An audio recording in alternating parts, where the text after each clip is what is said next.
the Irish NFL Show's Week 17 live preview show. It's great to have you with us. If you're taking a break from your loved ones and from the festive mayhem, then thank you for spending that break with us. And if you happen to be on your own this Christmas for whatever reason, know that you are not alone. We're very glad to have you here with us as we talk football. Kieran O'Donovan and Shane Brennan with me, Conor Brophy, here to preview those Game 17 or Week 17 games. It's Saturday at time of recording. I had to double check before we came on because we're in that point of the festive season where time ceases to have all meaning. There is only cheese and leftovers at this point. I'm already looking forward to another cheese board tonight. Working on my night cheese. Anyway, let's start with two playoff teams going head to head as the Texans travel to SoFi to take on the Chargers for the 9:30 game here on. Both of these teams over the last couple of weeks in particular looking like they're tightening up the playoff type defense. Offense up and down for the Texans, relatively consistent if not necessarily explosive for the Chargers, but this is an exciting week for these to be going head to head. And we have a couple of these type of matchups in Week 17 and indeed Week 18 where we're looking at teams that may meet down the line but are also still in the hunt in terms of both divisional and for seeding reasons. So this promises to be an explosive encounter. Yeah, this is the week where you really start scratching your head, isn't it? Before, when you look at the lineup, you say, okay, who's got something to play for here? Who's got something on the line? And you start to make your predictions, and then you start going through permutations of, okay, what happens if in this scenario during the game? As in, you know, it all gets very, very, very confusing at this time of the year. But yeah, you're right. Like, I mean, these two teams certainly have a lot at stake, and they still have plenty to play for in this week's match. Justin Herbert is going to be looking to avenge him. I mean, he won't, he'll want to get over last season's. What was it, 4 picks he had last year in the playoffs against the Texans, and you know, we've talked all year long about the Chargers' problems on their offensive line, and you've got two double digits sack artists coming in here in Daniil Hunter and Will Anderson Jr. So a lot to worry about if you're a Chargers fan. But at the same time, the Chargers over the last 3-4 weeks, they've been managing to scrape these unlikely victories in these situations. I think Justin Herbert has been unbelievable. He finally found, the offense finally found their groove. When the receivers didn't seem to be able to get open in the last couple of weeks, in the previous couple of weeks, but they seemed to sort out that problem last week.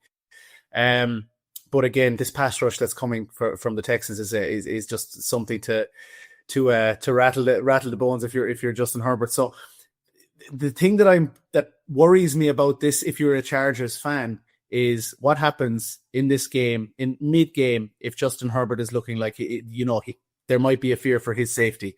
Does Jim Harbaugh say, okay, we're in the playoffs, let's not tempt fate too much, let's pull him out? So things could change dramatically depending on how aggressive and how angry this pass rush is. But with the Chargers, you're looking, they're going to look to establish the run. They're going to look to get Omarion Hampton on the ball early and often, because Ashton Jeanty had some change had some joy going straight up the middle against this Texans defense. So look, that's the key for the Chargers, is keep Justin Herbert safe. Is is the number one goal, I think. See what you can how you can build into this game. And as much as the Texans pass rush scares me, I'm going to bang the Chargers drum on this once more. And I'm flying the Chargers flag, and I think they're going to come away from this with an unlikely victory again if they can mind Justin Herbert. Sorry, I think I dropped out at a very inconvenient time there. It looks like the Wi-Fi has been having a little bit too much cheese as well here. It's getting a little bit sluggish at this point. You made a point, Kieran, very well that I was going to touch on a little bit myself, which is that the Texans, albeit that they're streaking, they're on the longest winning streak now that's still alive in the NFL, I think, if I'm not mistaken, since the Broncos were knocked off by the Jags last week at 7 games strong and looking to add an 8th this weekend. SoFi is generally an easy place to come in terms of the fact that you're not going to be facing a particularly vociferous home crowd, but it's not an easy place to go and play the Chargers right now. They're playing complementary football, by which I mean they're not exactly the best team in the league, but they're not huge amount of weaknesses in this team. And the Texans were kind of shown up by the Raiders last week. I did not expect them to lay such an egg. Yeah, they came out with the victory, but to your point, Ashton Jeanty ran all over them, and that's not the kind of form you want to be showing coming in against the Chargers. Texans give up very little in the passing game. We've waxed lyrical about their defense and what they're able to do in the back end. You mentioned the fearsome pass rushers they've got up front. It's not like the Chargers are lacking in that department themselves. Tuli Tuipulotu finishing the game last week with another sack to add to his account, and they've looked pretty capable of closing down opposition quarterbacks. So I'd say CJ Stroud will need to watch himself. I would say that the Chargers defense will have something in store for him. I'd say, to your point, that the Chargers are likely to get some change against the Texans' rush defense. However, that's probably the main thing that they're going to be looking to tighten up. And I always I'm wary of falling into that trap of expecting patterns to repeat themselves, because it is very much a week-to-week league, and teams pull apart what happened on the tape and they can make the adjustments.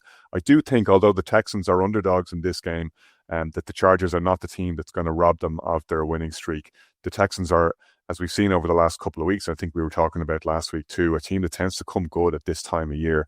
And while it's been an up and down year for them, I think that they will come out of this one victorious. Shane, what say you? Yeah, it is an interesting one that the Chargers are also trying to get some form of revenge for the Texans knocking them out of the playoffs last year. I think the interesting thing when we talk about this one is the fact that we always talk about how great the Houston defense is. They're actually the second worst in the league when it comes to yards per carry for quarterback runs. And because that offensive line is going to not hold up long enough to keep Herbert in the pocket, once he gets outside the pocket, he actually becomes very dangerous against what is a weak point for the Houston defense. That said, I just think that the Houston offense actually might be the ones that will be able to outplay what the Chargers defense will be able to put up. This could be a close game, but I'm backing Houston to win. Shane, are you wearing the Teddy Bruschi jersey, by the way? I am indeed. And I had a few Teddy Bruschi's last night as well. So just to really keep the theme going. Give us a twirl there for anyone watching us live or watching us back. It's 90s style, I think. Thing of beauty. I was gonna tweak you by saying that was the last time the Patriots were good, but sadly the last time the Patriots were good was about 2 weeks ago. So those jokes are no longer relevant. We've had to throw all of them out. Ravens at Packers, Shane, is an interesting one. As Kieran was saying, it's one of those ones where you're trying to figure out who has the greater motivation at this point. Packers now confirmed to be without Jordan Love for this game. Malik Willis will start. Ravens obviously are going to be without, or looks like they're going to be without Lamar for this one. The Ravens now can ill afford a loss because the Steelers will close out the AFC North if they do so, and the Steelers can go win their game, which we'll get to in a little bit, where they play the Browns. The Ravens win this one, they get a shot at the Steelers in the last game of the season in what would be a titanic battle in that division. If not, that's going to be a bit of a damp squib, and this is where Week 17 can rob Week 18's or pick Week 18's pockets very quickly if we're not careful.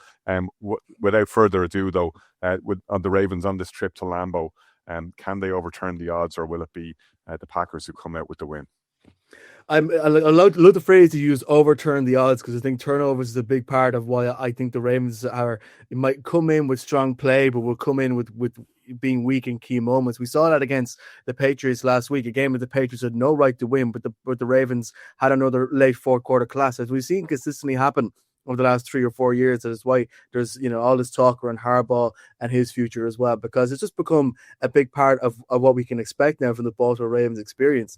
And going into Lambeau, regardless of the fact that Jordan Love isn't playing, let's not forget the fact that Malik Willis, despite the fact I think he is carrying a bit of a shoulder injury, which might dent our expectations to what he may be able to pull out tonight.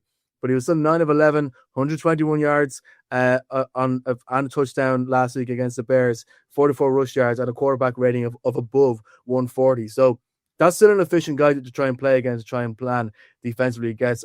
But then again, the Ravens, and as much as we talk about the defense, how much do they bend but don't break? Well, they're really, really good actually in not giving up touchdowns in the red zone. The last 23 times that opponents was in the red zone, they only gave up 7 touchdowns. So both of these teams are going to really have to be clinical.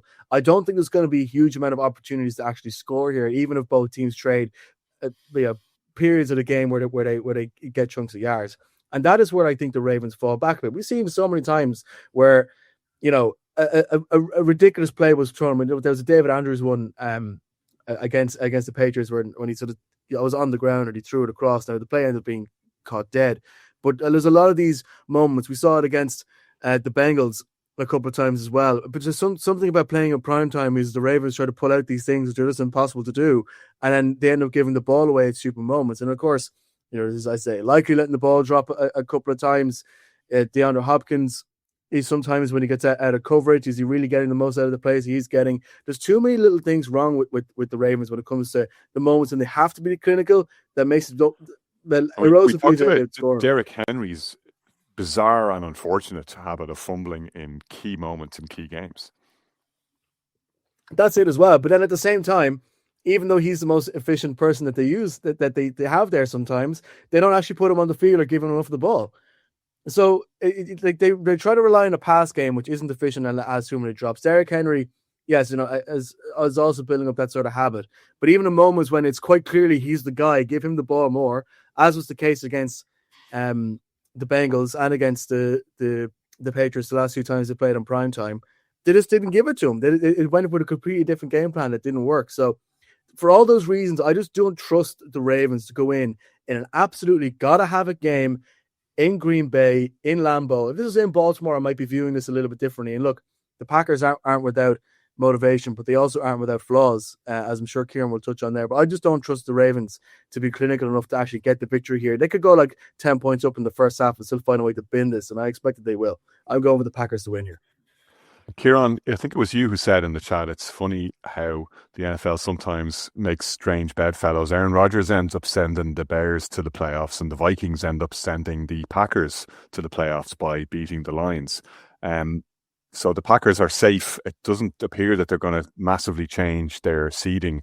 They do still have a shot, though, at winning the NFC North, depending on how the Bears get on Sunday in what is a far from easy clash for them in Santa Clara. So Green Bay not lacking in motivation here, but being without Jordan Love and being without Micah Parsons also creates question marks and has created question marks given the manner of the defeat last time out. Where do they sit from your perspective?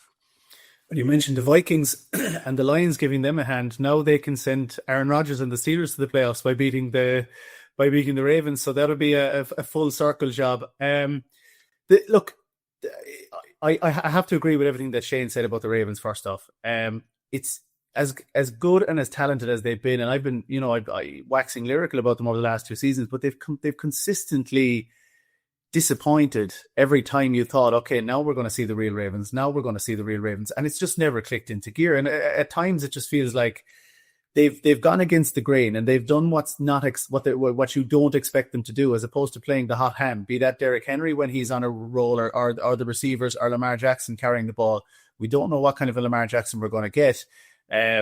But to that end, I just find it really, really, and I've almost lost faith in trusting the Ravens, and that's why, just to cut a long story short, I am giving the edge to the Packers tonight. But the Packers, on the other hand, they're in a very precarious situation because they have to play as if they've still got a hope of winning of winning the North. I mean, they have to. They can't give up on that.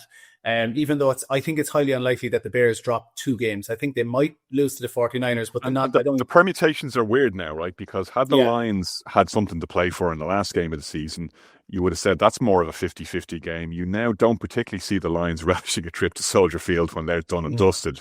So the Packers have to expect the Bears to win that game. Whether or not that happens is a different story. And sometimes Week 18 has these quirky banana skin type results, and you just don't know. But to your point, whenever it happens to the Bears tomorrow, they have to be looking at that one and saying, well, we got to expect the Bears to win there, so we got to win here and keep the thing alive. And the thing is that the Lions, just a couple of seasons ago, they knocked the Packers out of the playoffs when they themselves had nothing to play for. So, I mean, look, it does happen, and that's why I say it's almost frustrating to that end that the Packers have to play this out, because you wonder to yourself, okay, what's actually more important? Look, I think it's a good thing that Jordan Love isn't playing tonight. And, I love what Malik Willis brings, but he's no Jordan Love. At the end of the day, let's not get too far ahead of ourselves. I mean, like, the Ravens have had a week to prepare for Malik Willis is a different situation to Malik Willis coming onto the field when the Bears had absolutely no prep done for him, and that Ravens defense sees a Malik Willis type quarterback every week in practice, so it's not as if they're not going to be ready for RPOs and misdirection and and any of that kind of stuff. But having said that, Malik Willis has been more than serviceable. I absolutely love what he brings to the Packers, but it's just a precarious situation for the Packers because you've seen Micah Parsons go down, you've seen Jordan Love go down, you've seen Christian Watson go down, and you're wondering to yourself, is it worth taking a chance on all these players not being healthy for the playoffs on the off chance that everything goes their way and they win the North? So it's a really funny game, to head into. And I think Matt LaFleur is going to be. I think he's going to be prioritizing player safety over going absolutely balls out to try and win this game. But having said that, it's the last home game in Lambeau. I don't trust the Ravens. I think they'll get that little bit of a boost from Willis as well, and what he brings to the table. And I just see the Packers edging this, but it could go either way. I mean, the Ravens are desperate. This is last chance saloon. They absolutely have to have it. So wouldn't be surprised if I'm wrong on this one either. Yeah, I agree with you. I know it's a got-to-have-it game for the Ravens, but to Shane's point, the Ravens have let us down often enough. I really don't trust them here, and I do think that Malik Willis, to your point, is a more than serviceable guy to slot in for Jordan Love, and balled out last week against the Bears, albeit that they weren't prepared for him. I think Green Bay carries the day here. In the Sunday 6 o'clock window, we open with Jags travelling to Lucas Oil to play the Colts, and what a difference a few weeks makes. When the Jags last played the Colts, of course, Daniel Jones was still lighting it up for Indianapolis. He goes down in that game. The Jags, who had been sort of sputtering, came out of the blocks flying, having won that one 36-19, and they really haven't looked back since. Were at the peak of their powers last week in Mile High when they downed the previously high-flying Broncos, one of the first team to go in there and deal them a blow, and how they did it. I mean, Trevor Lawrence has looked finally the number one pick, the generational talent, all of the hype that was heaped upon him when he came out of Clemson. Over the last couple of weeks, it's a ridiculously small sample size, obviously, and people tend to come back to earth. And I don't imagine that the Jags play at the same level this week as they did last week, because that just doesn't happen. They'll probably regress more toward the mean. Having said that, the Jags' mean has been far from mean this season. It's been mean on the defensive end, though, and this is probably one of the things that people have slept on over the past couple of weeks, while you focus on the gaudy Trevor Lawrence touchdown passing stats and the fact that he's also run in a couple of over the past couple of weeks. Travis Etienne has lit it up, and their defense has played particularly well too in that span. Colts, on the other hand, haven't had it so great. Philip Rivers and the offense have done as much as they could be expected to do, but they're up against it when they're only able to do what they were able to do defensively against the 49ers last week. I mean, if I'm being fair in saying that the Jags will regress to the mean, you would hope that the Colts defense regresses to the mean and don't have as poor an outing this time around as they did last week. But even if they meet at the more sustainable level of their performances, I still think the Jags offense has more than enough to cause the Colts defense nightmares. I think that's where the game is going to be won and lost. I think Philip Rivers, JT and et al. Will do their best on the other side of the ball, but it's just not going to be enough. There's a reason why the Jags are carrying 6.5 points of favoritism on the road, and I expect them to justify that. Kieran? Yeah, I agree with you. I totally agree with you. And yeah, it's the Jags defense cannot be slept on, but also the just the emergence of these wide receivers. It seems to be clicking. I know we're giving a lot of love to Trevor Lawrence, and rightly so, but it's BTJ seems to be back in form. Parker Washington is, his production level has increased massively, both on, the receiving game, and he's a threat on special teams as well. And they're just on the crest of a wave. I mean, you're looking forward to potentially a home playoff game, and Kieran would only love that. I know you spoke about it on the show the other night. So no, it is. I think they continue to roll, and it's funny. I remember, to my detriment, saying on the show just a few weeks ago, I think the Colts have enough wins in the bag that they're going to see themselves out and get at least to the playoffs. But I think it's, I think they're going to fall short. No, having said that, I think the Jags have only won, was it 2 of their last 11 trips to Indianapolis? So they've got home form, I suppose, in their favor, but that'll only get you so far. You mentioned their defense last week against the 49ers. I mean, the 49ers, they could not stop a nosebleed last week, and it was just Brock Purdy was able to march up and down the field, and Christian McCaffrey and co. And it was just, it was so. We've been talking about Christian McCaffrey's overall contribution, but how he struggled to break 4 yards per carry in a lot of games this season. And that's not all on him. Obviously, it's the 49ers offensive line. He runs for 5.6 a carry last week. Like, to your point, they just could not stop anything. They're getting gashed in the run game, and they're getting lit up by Brock Purdy. Yeah, and on the other side as well, it's like Philip Rivers has not been the problem since he came in. I mean, they have not missed a beat on in the passing game since Philip Rivers came in, and just listening to him diagnose defenses over the last couple of weeks has been just top quality. I didn't realize how much I missed you. Oh, dadgummit. Yeah, absolutely. But like, it's important to to remember when we talk about, okay, losing Daniel Jones and losing the quarterback, I think this regression is more down to the fact that Jonathan Taylor's production has like plummeted, absolutely plummeted. I mean, he was unstoppable for the first 10 weeks of the season. And, you know, he's struggling to come close to 100 yards a game now. And I think that's, you know, you can put it down to that because look, Tyler Warren's still on the field. Pittman is doing his bit. Pierce is doing his bit. The passing game is okay, but it was never about the passing game. It was about Jonathan Taylor from the start of the year. And you know, not to put it all on his shoulders, but it's that regression. I think that maybe, I don't know, has he been found out? You know, is it that he's become easy to scheme for? I don't know. I'm not in the know enough to kind of diagnose that, but I think that's where the problem lies is that absolute dramatic downturn in the pass game. And as I said, I think the Jags keep rolling. And would that be the last nail in the coffin for the Colts that would put them out of contention if they lose this week? Am I right in saying that? That is something I should have checked. I think you are right. I think it is. I think they'll knock them out. I think that'll be the end of it for the Colts. Unfortunately, after such a promising they would drop to 8-8 with that loss, then, wouldn't they? And they're the other two have. No, I have 9-10. Yeah, they're done. I think you're right. Yeah. No, I think that's the way it goes this weekend. Let's, with our unearned male confidence, assume ourselves to be correct without having checked it. Shane. I have it here. The Chargers have to beat the Texans on Saturday, and then the Colts have to win this game and then beat the Texans on the final week for the Colts to get in. So if the Colts lose this, or even if it could even be done, if the Texans win tonight, then the Colts are coming into this game already cooked. So that's the difference there. I'm backing the Jags to win this game. It's just funny we're just talking about the Colts. I mean, the big difference in the Jags and the Colts is the fact that the Jags have gotten better because I find it more difficult to read what their offensive defense are doing mid-game, whereas the Colts have gone the exact opposite trend. From the time they were in Germany onwards, I feel like every time I watch them on offense or on defense, whether it's Jonathan Taylor, whether it's what the secondary coverage is doing, I just feel like I able to sit back and read. I know exactly what they're doing here, and it makes themselves a much easier opponent to play against. So the Jags aren't going to drop this one. I don't think. I'm back in Jacksonville. Right, Cardinals Bengals we're going to do as a quick pick because life is just too short. I just realised I checked my picks in the spreadsheet that we have in front of us. I don't know what I was smoking when I picked that one because I had picked the Cardinals, but I'm going to switch to the Bengals. What was I doing there out in the Arizona desert with the peyote? Shane? The cheese dreams, is it? It's some sort of Christmas, Yuletide thing. Maybe I can see a vision where the Cardinals can win a game. I must have hit the Stilton hard that night. You could tell I don't eat cheese because I had the Bengals from the start, so I'm picking the Bengals here. Kieran? Yeah, happy Joe Burrow is back. Sad Joe Burrow has gone away for a while, so Bengals.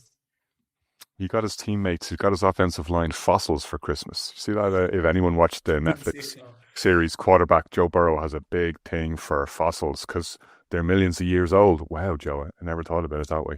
So he got his O-line fossils. He got them samurai swords the last time around. Patrick Mahomes got his guys Rolexes and designer luggage. So, I mean, they all seemed quite happy, but like, I would have taken the Rolex over the Bear Cave skull. If it was me personally, maybe I'm just a little bit more shallow than the people who protect Joe Burrow or don't protect Joe Burrow for a living, as the case may be. Maybe if he'd taken fewer sacks and not gotten injured, they might have got themselves a Rolex. So he's sending them a little message in his own way there. We'll take a quick break.